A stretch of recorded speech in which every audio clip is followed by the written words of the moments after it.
Hello everyone. तो आज हम शुरू करेंगे चैप्टर 2 की HLP। चैप्टर 2 की HLP जैसे कि आप देख सकते हैं हमारे पास मैक्सिमम 50 to 60 क्वेश्चंस होंगे, तो हम इसको 2 या 3 दिन में आराम से कवर करने की कोशिश करेंगे। तो सबसे पहले हम HLP का सबसे फर्स्ट क्वेश्चन पे चलते हैं, जहाँ हमें बताया गया AX² + BX + C हमारा 0 है। तो A B C उसके रियल नंबर्स हैं। हमें ऐसी कौन सी वैल्यू इनमें से लेके चले कि ये सारे रियल रूट आए। तो फर्स्ट क्वेश्चन में हमारे पास है AX² + BX + C = 0। अब इस कंडीशन में एक ही चीज़ हमारे पास कि रूट्स के लिए हमें पहले B² - 4AC निकालना पड़ेगा। अब B² - 4AC की वैल्यू रूट रियल कब हो सकते हैं, जब या तो ये ग्रेटर देन या इक्वल टू 0 है, क्योंकि B² - 4AC अगर नेगेटिव आ गया तो रूट एग्जिस्ट नहीं करेंगे। तो रियल रूट के लिए दो ही कंडीशन है, या तो ये इक्वल टू 0 हो या फिर ग्रेटर देन 0। अब हम मान लेते हैं कि इसको अगर ये पूरा का पूरा 0 हो जाए, अगर 4AC 0 हो जाए, 4AC के 0 होते ही B² या तो 0 के इक्वल होगा या B² ग्रेटर देन 0 आ जाएगा। अगर मैं इसको 0 बना दूं 4AC को, तो हमारे पास कंडीशन क्या रह जाएगी, B², ये सारा 0 हो गया तो B² ग्रेटर देन 0 या इक्वल टू 0।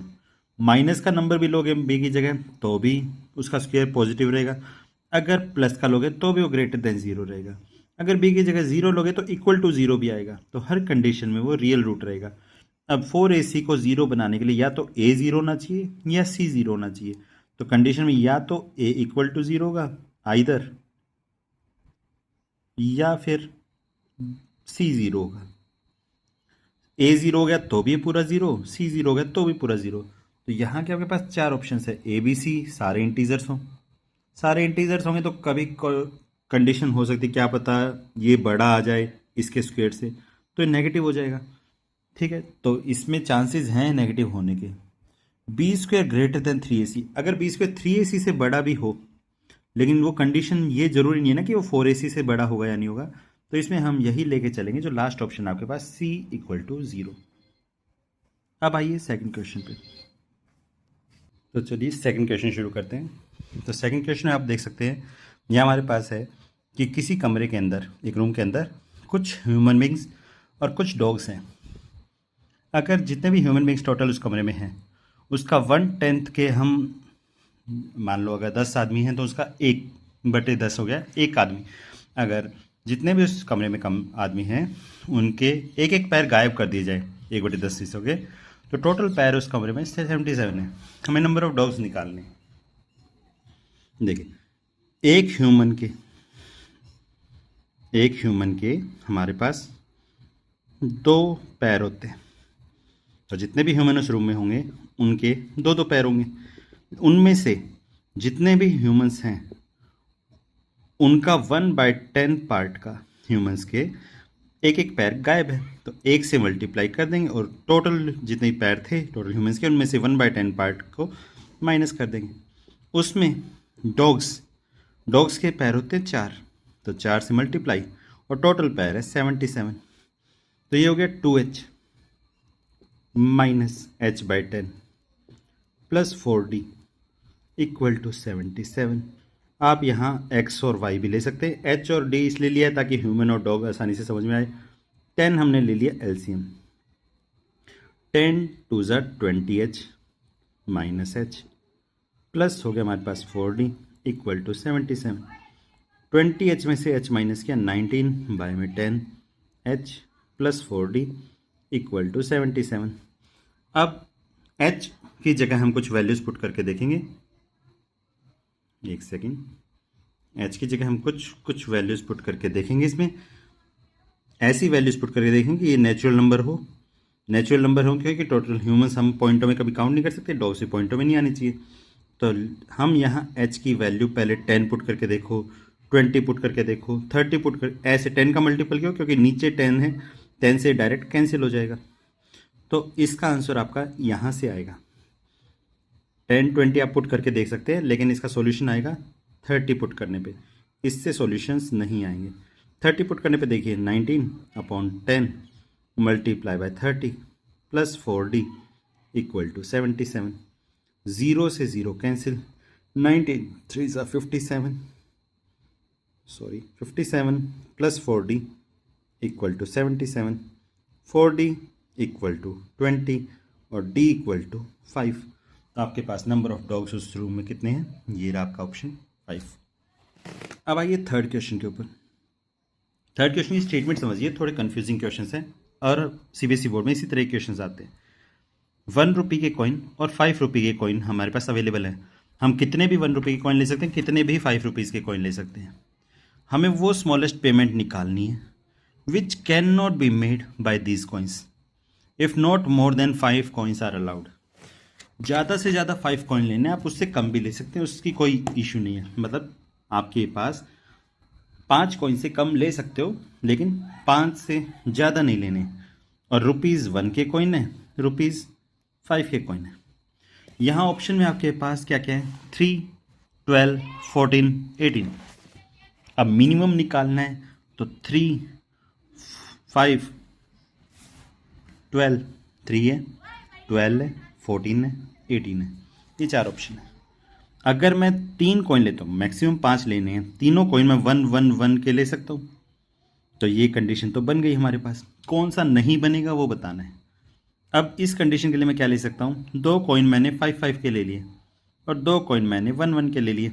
टोटल कॉइन मेरे पास 4 कॉइन है, एडिशन 12 बन गया, ये भी बन सकता है। अब ये दोनों केसेस नहीं बन सकते।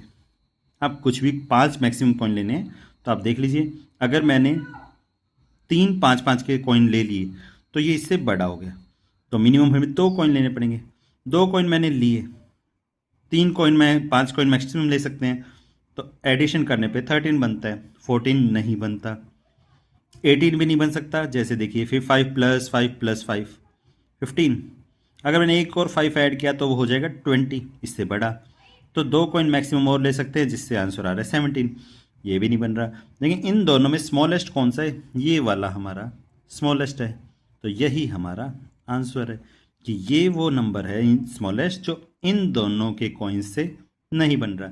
चाहे पाँचों कॉइन आप 5 5 के ले सकते हो, पाँचों कॉइन 1 1 के ले सकते हो, कैसे भी। इन चारों ऑप्शन में स्मॉलेस्ट निकालना था, जो नहीं बन सकता, दोनों नहीं बन सकते, और इन दोनों में स्मॉलेस्ट 14 है।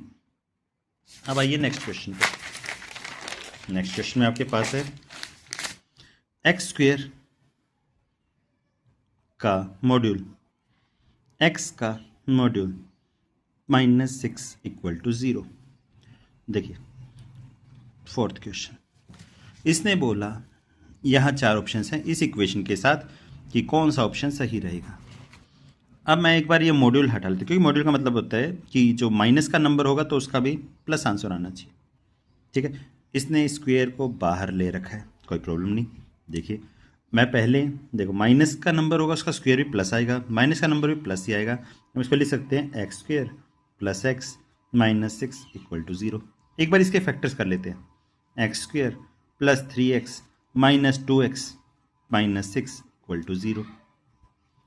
x² और 3x में से x common, x + 3 -2 common, x + 3, x + 3 common ले लिया, यहाँ से बचा x - 2। ठीक है, एक तरफ x की वैल्यू आ गई -3 और एक तरफ आ गई वैल्यू 2। अब एक बार बताइए, माइनस का नंबर है, यहाँ अगर मैंने माइनस का नंबर रखा, ठीक है, तो -3 का मॉड्यूल जो करोगे वो +3 होना चाहिए, सिंपल बात है। लेकिन यहाँ अगर मैंने -3 पुट किया तो -3 ये इसको माइनस बना देगा। इस इक्वेशन में -3 को हम पुट नहीं कर सकते। कैसे, -3 को क्यों नहीं लेके चल रहा मैं, ये देखिए, क्योंकि अगर मैंने इस -3 का स्क्वायर किया प्लस -3 का, ये जो -3 है इसका अगर मैंने मॉड्यूल किया, ठीक है, -6, तो -3 का स्क्वायर तो हो गया 9, -3 का मॉड्यूल हो गया +3 -6, 9 + 3 12, 12 - 6 हमारा 0 नहीं हुआ, इसलिए हम -3 वाले आंसर को नहीं ले सकते, इसको नहीं लेंगे। लेके चलेंगे हम 2 को, 2 है। अब एक बार बताइए, x = 2 आ गया, तो x = -2 भी तो ले सकते हैं। क्यों, क्योंकि 2 का स्क्वायर क्या है 4, 2 का स्क्वायर 4 प्लस ये हो गया हमारे पास 2 -6 = 0, -2 लेके चलेंगे, -2 का स्क्वायर भी हो जाएगा 4, -2 का मॉड्यूल हो जाएगा 2, 4 + 2 6, -6 = 0। तो इसके सिर्फ दो ही रूट होंगे, 2 एंड -2। अब मैं इनकी प्रोडक्ट कर देता हूँ। प्रोडक्ट करेंगे, 2 × -2 = -4। यहाँ ऑप्शंस आपके पास ये रहा, product of the roots is -4, क्योंकि देयर आर 4 रूट्स। 4 रूट्स नहीं हो सकते क्योंकि 3 और -3 हम नहीं ले सकते। 2 के साथ दो ही रूट हुए, तो पहला ऑप्शन गलत। सम ऑफ द रूट्स इज -1, दो रूट है 2 और -2, इनका सम -1 नहीं बना। Product of the roots is -6, product -6 नहीं बनेगा। क्यों नहीं बनेगा? क्योंकि 2 और -2 की मल्टीप्लाई -4 होता है, जो कि यहाँ है। Product of the roots is -4। अब आइए नेक्स्ट क्वेश्चन पे।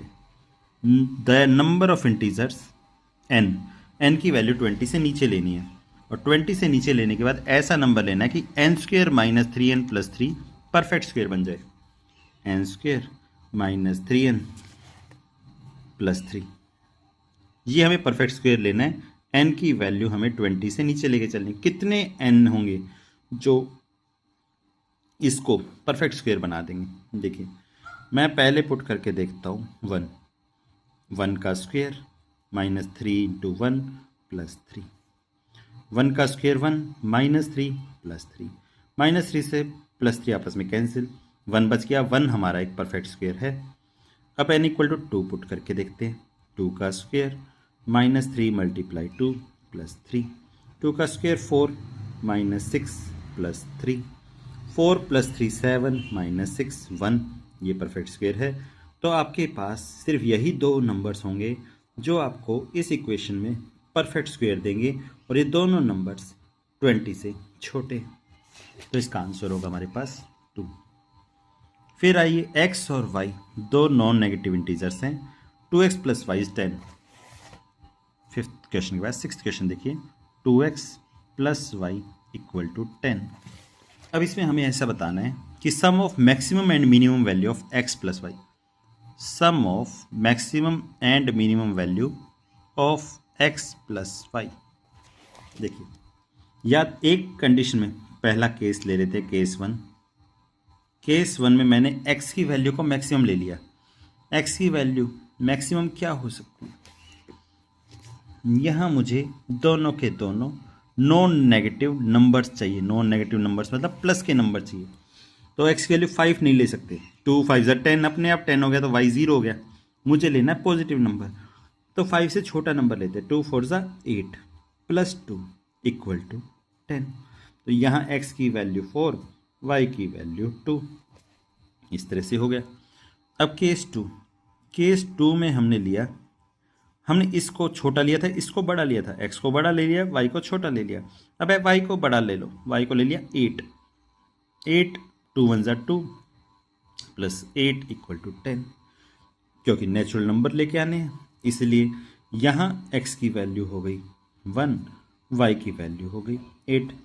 अब सभी का सम करना है x + y में, सारी मैक्सिमम एंड सारी मिनिमम वैल्यूज। तो 8 + 2 10 + 4 14 + 1 15, तो सारों का सम 15 आ गया, जो कि हमारा आंसर लास्ट ऑप्शन है। अब आइए नेक्स्ट क्वेश्चन पे। नेक्स्ट क्वेश्चन, 7th क्वेश्चन हमारे पास है कि 7 × y + 1/y -2 × y² + 1/y² = 9।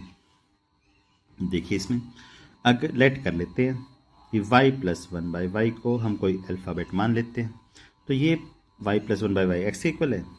अब मैं y + 1/y = x में दोनों साइड स्क्वायर कर देता हूँ। यहाँ तो हम x पुट कर सकते हैं, लेट किया हमने, इसकी वैल्यू निकाल लेते हैं। तो ये a + b का होल स्क्वायर करते हैं, a² + b का स्क्वायर + 2 × a × b = x का स्क्वायर, y² + 1/y², y से y कैंसिल, प्लस का 2 उधर जाके माइनस, तो x² - 2। अब हम y + 1/y भी पुट कर देंगे, y² + 1/y² भी यहाँ पुट कर देंगे। तो ये हो गया 7x - 2 x² - 2 = 9। 7x - 2x² + 4 = 9। ये सारी इक्वेशंस को उधर ले जाते हैं। माइनस का 2x² उस साइड जाके प्लस का 2x², प्लस का 7x उधर जाके -7x, प्लस का 4 उस साइड जाके -9 - 4 प्लस का 5 इक्वल टू में बच गया 0। अब इस इक्वेशन के फैक्टर कर लेते हैं। ऐसे दो नंबर जिनकी प्रोडक्ट 5 2 ज़ा 10 आए और ऐड सब्ट्रैक्ट करके -7 बचे, तो 2x² - 5x - 2x plus 5 equals to 0। दोनों में से x कॉमन निकाल लेते हैं, ये आ गया 2x - 5, -1 कॉमन निकाल लेते हैं 2x - 5, x - 1 2x - 5 equal to 0, x equal to 1 या फिर 5/2। अब x हमारा किसके इक्वल था, y + 1/y, y + 1/y equal to 1 या y + 1/y इक्वल टू 5/2। अब ये हमने यहाँ y एलसीएम ले लिया, y² + 1 equal to 1, cross multiply किया, y² + 1 is equal to y, plus का y इधर ले आए, y² - y + 1 इक्वल टू 0। इसमें हम जब b² - 4ac की वैल्यू निकाल के देखेंगे इस क्वाड्रेटिक इक्वेशन की, तो वो हमारी 0 से नीचे छोटी आएगी। b² - 4ac निकालोगे तो 0 से छोटी वैल्यू आएगी, 0 से छोटी वैल्यू आएगी तो इसका हमारे पास कोई रियल सॉल्यूशन नहीं होगा, तो हम इसमें नो सॉल्यूशन लिख देंगे। तो इधर वाले पार्ट को हटा देते हैं। अब आइए इस इक्वेशन पे y को एलसीएम लेते हैं, y² + 1 equal to 5/2, cross multiply 2 की y² से multiply 2y² + 2 equal to 5y, plus का 5y इधर जाके -2y² - 5y + 2 इक्वल टू 0। ऐसे दो नंबर जिनकी मल्टीप्लाई 4 आए, सब्ट्रैक्ट करने पे ऐड करने पे -5 बने, 2y² - 4y - y + 2 equal to 0, 2y common, y - 2, -1 common, y - 2, यहाँ से y - 2 एक फैक्टर आ गया, 2y - 1 इक्वल टू 0। y की दो ही वैल्यू आएंगी, एक 2 एक 1/2। अब क्वेश्चन की तरफ चलते हैं। क्वेश्चन में पूछा था number of integral solution, integer देखिए, इंटीजर हमारे पास प्रॉपर नंबर होता है, फ्रैक्शंस नहीं होता। तो इसमें 2 और 1/2 के अंदर हमारा जो प्रॉपर है वो एक ही नंबर है और जो 2 है, ठीक है। तो इसमें कितने इंटीग्रल सॉल्यूशन होंगे, एक ही होगा और वो हमारा आंसर 2 है। तो इसको 2 आंसर देख के 2 पे टिक मत कर देना, इसका आंसर 1 है और वो नंबर 2 है। आइए नेक्स्ट क्वेश्चन पे करते हैं। नेक्स्ट क्वेश्चन, एक सेकेंड। तो नेक्स्ट क्वेश्चन है हमारे पास ये रहा, graph of the equation x - y equal to 2, x - y equal to 2। ये क्वेश्चन नंबर 8 है हमारे पास। दूसरी क्वेश्चन है kx + y equal to 3, kx + y equal to 3। ये दो इक्वेशंस जब हम सॉल्व करेंगे, इनमें क्या बोला है, k की कौन सी वैल्यू हो कि ये फर्स्ट क्वाड्रेंट में आए। फर्स्ट क्वाड्रेंट, जब ये क्वाड्रेंट्स बनाते हैं, फर्स्ट क्वाड्रेंट के अंदर x और y दोनों पॉजिटिव होने चाहिए। तो देखिए माइनस का y उस साइड जाके plus, x is equal to 2 + y। ये x की वैल्यू इसमें पुट कर देते हैं, k मल्टीप्लाई में 2 + y इक्वल टू 3। k के अंदर मल्टीप्लाई कर देते हैं, 2k + ky + y equal to 3। देखिए अब ये k, अब 2k, दोनों में से y कॉमन निकाल लेते हैं, ये आ गया k + 1, प्लस का 2k उस साइड जाके माइनस, y इंटू में k + 1 is equal to 3 - 2y, 2k। y की वैल्यू आ गई 3 - 2k बाय में k + 1। अब y की जो वैल्यू है वो अगर पॉजिटिव है, x और y पॉजिटिव है, तो y की जो वैल्यू आएगी वो 0 से तो बड़ी आनी चाहिए। इसका मतलब 3 - 2k ग्रेट बाय में k + 1, ये 0 से बड़ा होना चाहिए। अभी k + 1 डिवाइड में उधर जाके मल्टीप्लाई, तो 3 - 2k हमारा 0 से बड़ा होना चाहिए। माइनस का 2k उस साइड जाके plus, 3 greater than 2k, 2 multiply में इधर जाके डिवाइड, तो 3/2 ग्रेटर देन k, कि k की वैल्यू 3/2 से तो छोटी होगी। अब एक बार ऑप्शन पे आइए, ऑप्शंस में हमारे पास इक्वल टू -1 है, गलत। ग्रेटर देन -1 है, हो सकता है। लेस देन 3/2 है, ये भी है। अब यहाँ -1 से बड़ा और 3/2 से छोटा, इसके ऊपर बात करते हैं। देखिए 0 से तो बड़ा होना चाहिए, लेकिन अगर मैंने ये कंडीशन ली 3 - 2k बाय में k +1, देखिए अगर मैंने यहाँ -1 ले लिया तो -1 + 1 0 हो जाएगा। 0 होते ही किसी भी नंबर को 0 से हम डिवाइड नहीं कर सकते, तो -1 नहीं ले सकते। -2 लेके चलोगे, वही -2 यहाँ लेके चलोगे तो ये नेगेटिव नंबर आएगा। क्या नंबर आएगा? नेगेटिव आएगा। तो हमें इसकी वैल्यू को ग्रेटर देन, यहाँ k की वैल्यू, इसको हम जब लेके चलेंगे तो k की वैल्यू ग्रेटर देन -1 आनी चाहिए। ग्रेटर देन मतलब या तो 0 ले लीजिए, 0 यहाँ लिया, 0 यहाँ लिया तो पॉजिटिव वैल्यू, कोई प्रॉब्लम नहीं। आप 1 ले लीजिए, 2 ले लीजिए, 2 नहीं ले सकते क्योंकि 3/2 से k की वैल्यू बड़ी नहीं हो सकती, तो k की वैल्यू -1 से बड़ी लेनी पड़ेगी ताकि इसका आंसर ग्रेटर देन 0 आए। जो यहाँ कंडीशन है, इस कंडीशन को पूरा करने के लिए k की वैल्यू -1 से बड़ी होनी चाहिए, और यहाँ 3/2 k से बड़ा होगा, तो k की वैल्यू -1 से बड़ी और 3/2 से छोटी। तो ये वैल्यू हमें इस ऑप्शन में दिखाई दे रही है कि लाइंग बिटवीन -1 एंड 3/2। अब आइए नेक्स्ट क्वेश्चन पे। Alpha and beta are the roots of quadratic equation x² - 6x - 2। एक सेकेंड, तो आपके पास 9th क्वेश्चन है x² - 6x - 2। ठीक है, एक इक्वेशन ये है x² - 6x - 2 = 0। इसको कर दिया। हमें a n की वैल्यू दे रखी है अल्फा की पावर n माइनस बीटा की पावर n। a n = दे रखा है अल्फा की पावर n माइनस बीटा की पावर n। तो यहाँ जो भी नंबर होगा वही अल्फा और बीटा की पावर में होना चाहिए। अब आइए, इस इक्वेशन के अल्फा और बीटा दो रूट्स दे रखे हैं। तो एक बात बताइए, अल्फा अगर इसका रूट हुआ, अल्फा रूट हुआ तो x की जगह अल्फा रखना है, α² - 6 अल्फा - 2 = 0।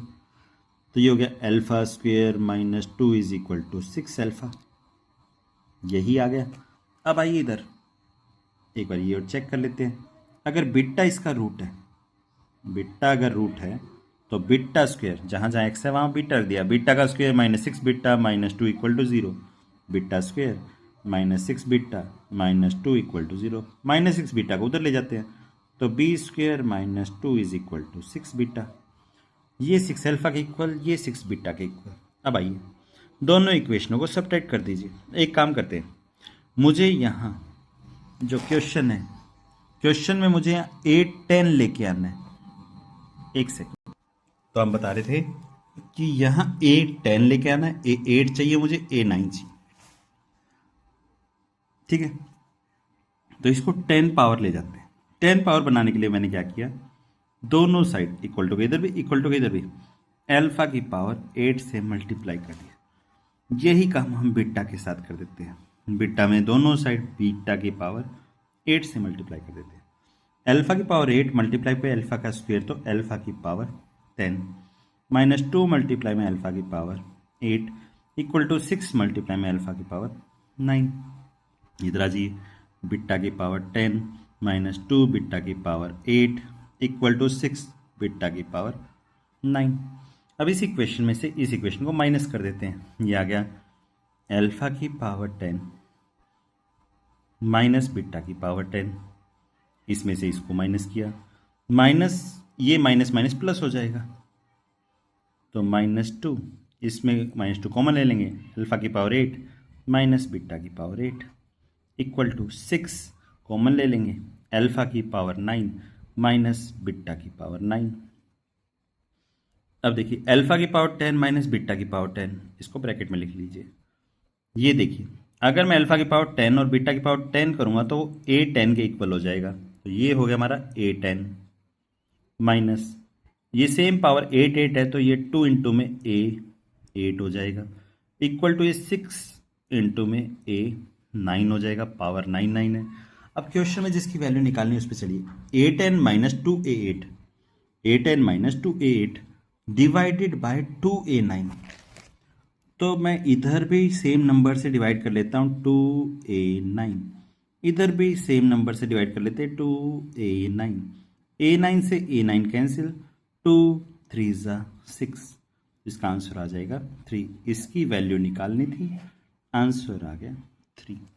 एक बार आप चेक कर सकते हैं, इसका आंसर हमारे पास 3 है।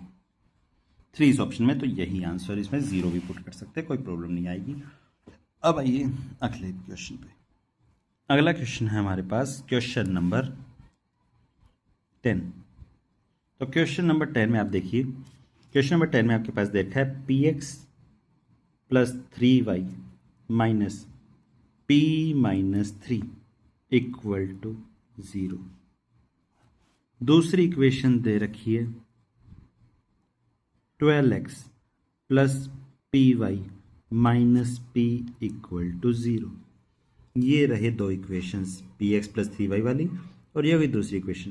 ये दो लीनियर इक्वेशन है, इनके variables have infinite many solution. Infinite many solution की एक ही कंडीशन है कि a1 by a2 equal to b1 by b2 equal to c1 by c2, infinite solution के लिए।